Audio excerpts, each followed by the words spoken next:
Hi, ഇന്ത്യയിലെ ഏറ്റവും വലിയ കോൺട്രവേഴ്ഷ്യൽ ആയ ഒരു ടോപ്പിക്കിനെ കുറിച്ചാണ് ഇന്ന് സംസാരിക്കാൻ പോകുന്നത്. YouTubers versus TikTokers. യൂട്യൂബ് ആണോ ടിക്ടോക്ക് ആണോ ഒരു ബെറ്റർ പ്ലാറ്റ്ഫോം എന്ന ചോദ്യമാണ് എല്ലാത്തിൻ്റെയും തുടക്കം.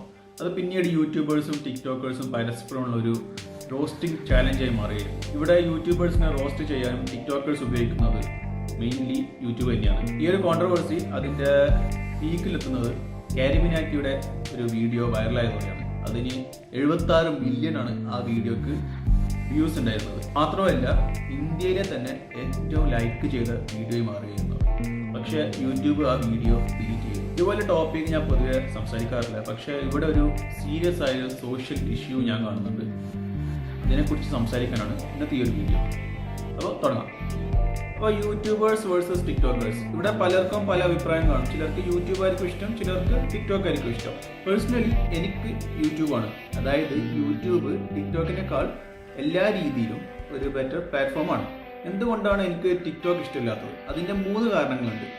ആ കാരണങ്ങളാണ് ഇന്ന് ഈ വീഡിയോയിൽ ഞാൻ പറയാൻ പോകുന്നത്. ഇവിടുത്തെ ആദ്യത്തെ പോയിന്റാണ് അറ്റൻഷൻ സ്പാൻ. തീർച്ചയായും സോഷ്യൽ മീഡിയ നമ്മളുടെ അറ്റൻഷൻ സ്പാൻ അഥവാ നമ്മുടെ കോൺസെൻട്രേഷൻ, ശ്രദ്ധ കുറച്ചുകൊണ്ട് വരികയാണ്. അതായത് പണ്ടൊക്കെ നമ്മൾ ഒരു പുസ്തകം വായിക്കാൻ ഏതാണ്ട് 1, 2, 3 ദിവസം വരെ എടുക്കും. പിന്നീട് ടിവിയും സിനിമയും വന്നു. ഇവിടെ ആൾക്കാർ 2, 3, 4 മണിക്കൂർ ചെലവഴിക്കാൻ തുടങ്ങി. പിന്നെ വന്നതാണ് യൂട്യൂബ്.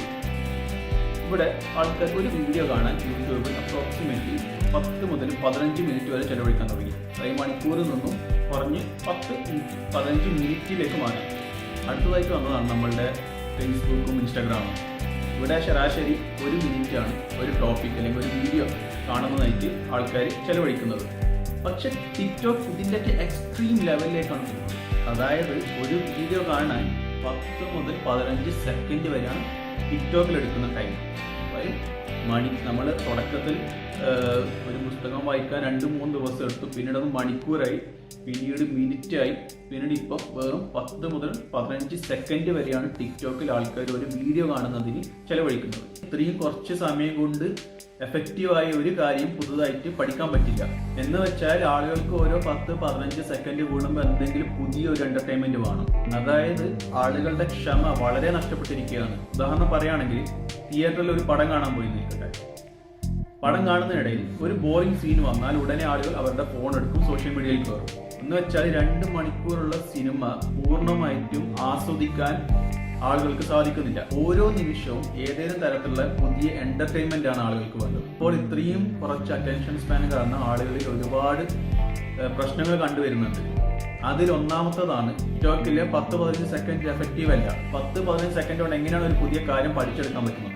രണ്ടാമത്തത് ഇത്രയും കുറച്ച് അറ്റൻഷൻ സ്പാൻ കാരണം ആളുകൾക്ക് പലപ്പോഴും കോൺസെൻട്രേറ്റ് ചെയ്യാനോ ഫോക്കസ് ചെയ്യാനോ സാധിക്കില്ല. പ്രത്യേകിച്ചും ഇവ രണ്ടും അധികം വേണ്ട കാര്യങ്ങളിൽ. ഉദാഹരണത്തിന് പഠനത്തിൽ അല്ലെങ്കിൽ ജോലിയിൽ ഓരോ 10-15 സെക്കൻഡ് ഒന്നല്ലെങ്കിൽ മറ്റൊന്ന് ശ്രദ്ധിക്കേണ്ടി വരുമ്പോൾ ശരിക്കും കോൺസെൻട്രേറ്റ് ചെയ്യാൻ, ഫോക്കസ് ചെയ്തിരിക്കാൻ ശരിക്കും പ്രയാസമായിരിക്കും. അങ്ങനെയെങ്കിൽ ഇത് നിങ്ങളുടെ ഫോക്കസിനെ മാത്രമല്ല ബാധിക്കുന്നത്, നിങ്ങളുടെ മെന്റൽ ഹെൽത്തിനെ കൂടി. ചുരുക്കത്തിൽ ഇതിലൂടെ നിങ്ങൾക്ക് ഒരു തരത്തിലുള്ള സന്തോഷമോ പ്രയോജനമോ ലഭിക്കുന്നില്ല. പകരം റിഗ്രറ്റ്, ഡിപ്രഷൻ പോലുള്ള ഫീലിങ്സ് ആണ് നിങ്ങൾക്ക് കിട്ടുന്നത്. അതായത് ഞാൻ എൻ്റെ വളരെ വിലപ്പെട്ട സമയം ഇതിനാണല്ലോ ചെലവഴിച്ചെന്നൊരു ഫീലിംഗ്.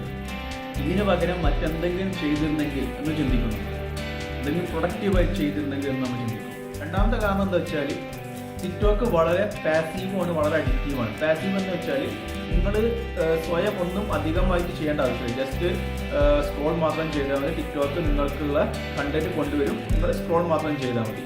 അതേസമയം മറ്റ് സോഷ്യൽ മീഡിയ സൈറ്റുകളിൽ, അതായത് യൂട്യൂബിലോ ഫേസ്ബുക്ക് ഇൻസ്റ്റാഗ്രാമിലോ നിങ്ങൾ സ്വയം സെർച്ച് ചെയ്യണം, നിങ്ങൾ സ്വയം സ്ക്രോൾ ചെയ്യണം, പുതിയ കണ്ടന്റുകൾ ലഭിക്കാൻ വേണ്ടി. ടിക്ടോക്ക് ഈ മൊത്തം പ്രോസസ്സിനെ വേണ്ടെന്ന് വെച്ചാൽ ഈ മൊത്തം രീതി എല്ലാം എലിമിനേറ്റ് ചെയ്യണം.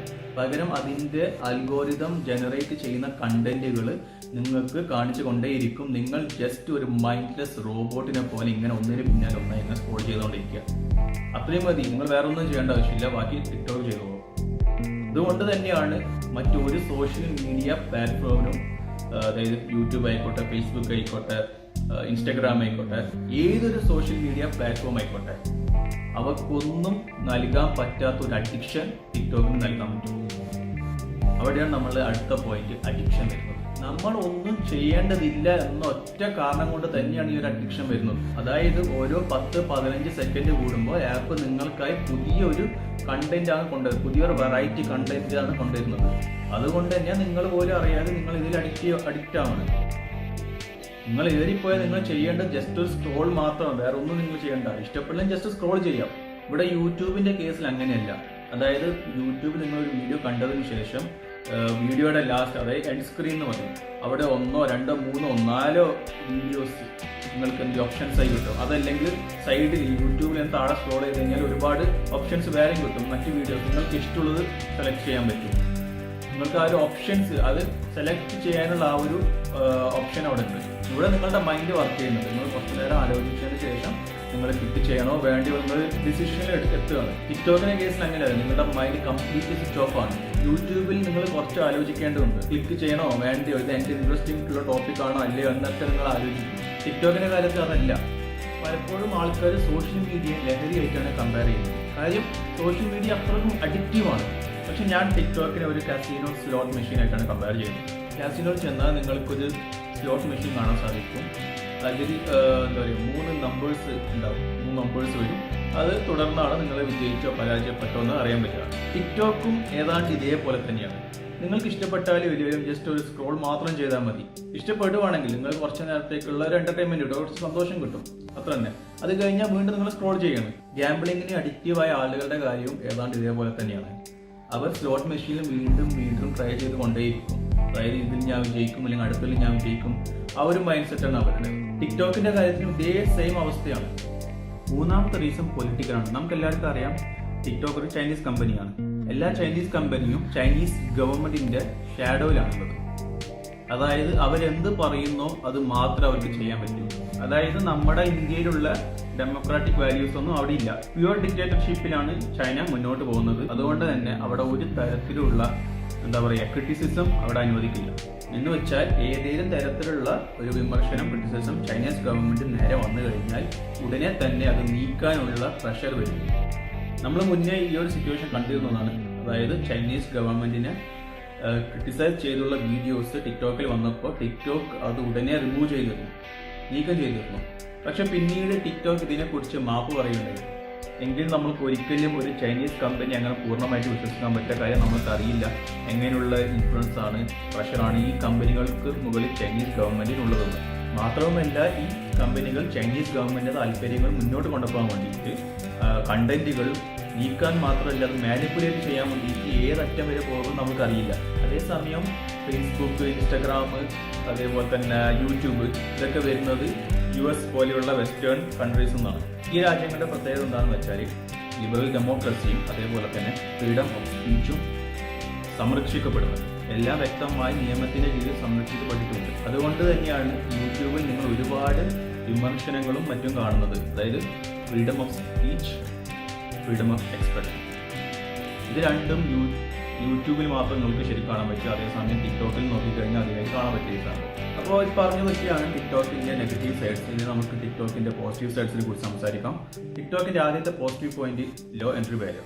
അതായത് ടിക്ടോക്കിൽ ഒരു വീഡിയോ ഉണ്ടാക്കാൻ വേണ്ടിയിട്ട് നിങ്ങൾക്ക് ജസ്റ്റ് നിങ്ങളുടെ സ്മാർട്ട് ഫോണും അതോടൊപ്പം തന്നെ കുറച്ച് ക്രിയേറ്റിവിറ്റിയും മതി. പക്ഷേ യൂട്യൂബിന്റെ കാര്യത്തിൽ അങ്ങനെയല്ല.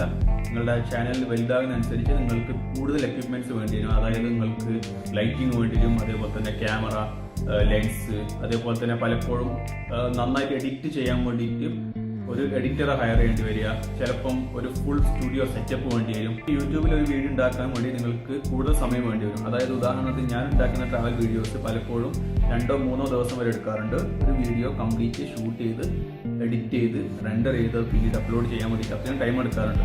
പലപ്പോഴും ടിക്ടോക്കിന്റെ കാര്യത്തിൽ അങ്ങനെയല്ല. ജസ്റ്റ് നിങ്ങളുടെ ഫോൺ എടുക്കുക, ഷൂട്ട് ചെയ്യുക, അപ്ലോഡ് ചെയ്യുക. അത്രയ്ക്ക് എളുപ്പമാണ് ടിക്ടോക്ക് ഒരു വീഡിയോ ഉണ്ടാക്കാൻ അപ്ലോഡ് ചെയ്യാൻ. ഇതൊക്കെ കൊണ്ട് തന്നെ ഇന്ത്യ പോലൊരു രാജ്യത്ത് യൂട്യൂബ് പോലൊരു പ്ലാറ്റ്ഫോം കുറച്ചുകൂടെ ഫിനാൻഷ്യൽ ഫ്രീഡം അതേപോലെ ടൈമുള്ള ആളുകൾക്കാണ്. ഡെയിലി വേജസ് ആയ ആൾക്കാർ അവരുടെ ഓരോ ദിവസവും അവർ മുന്നോട്ട് നീക്കുന്നത് അന്നന്ന് കിട്ടുന്ന വരുമാനം കൊണ്ടാണ്. അവർക്ക് എവിടെയാണ് ഇത്രയും സമയം ഇത്രയും ഫിനാൻസും യൂട്യൂബിനുള്ളിൽ ചെലവഴിക്കാൻ. അതുകൊണ്ട് തന്നെ ടിക്ടോക്ക് എന്നത് കുറച്ചുകൂടെ നമ്മുടെ സൊസൈറ്റിയിലെ ഈ ഒരു സെക്ഷനിൽ കഴിയുന്ന ആളുകൾക്ക് വേണ്ടിയിട്ടുള്ളതാണ്. ഇവിടെയാണ് നമ്മളുടെ ടിക്ടോക്കിന്റെ രണ്ടാമത്തെ പോസിറ്റീവ് പോയിന്റ് വരുന്നത്. അതായത് ടിക്ടോക്ക് വളരെ ക്വിക്കും ഈസിയുമാണ്. വേഗത്തിലും എളുപ്പത്തിലും ടിക്ടോക്കിൽ നമുക്ക് ഒരു വീഡിയോ ഉണ്ടാക്കാൻ സാധിക്കും. അതായത് കേവലം 1 മണിക്കൂർ കിട്ടുകയാണെങ്കിൽ വളരെ രസകരവും വളരെ ക്രിയേറ്റീവുമായ ഒരു വീഡിയോ നമുക്ക് ടിക്ടോക്കിൽ അപ്ലോഡ് ചെയ്യാൻ പറ്റും. അപ്പോൾ ഈ ഒരു ആപ്പ് ബാൻ ചെയ്യേണ്ടതാണോ അതോ ഇത് പ്രൊമോട്ട് ചെയ്യേണ്ടതാണോ എന്ത് തന്നെയായാലും താഴെ കമൻറ്റിൽ അറിയിക്കുക. അതോടൊപ്പം തന്നെ ഷെയർ ചെയ്യുക, ലൈക്ക് ചെയ്യുക. മറ്റൊരു വീഡിയോയിൽ കാണുമ്പോൾ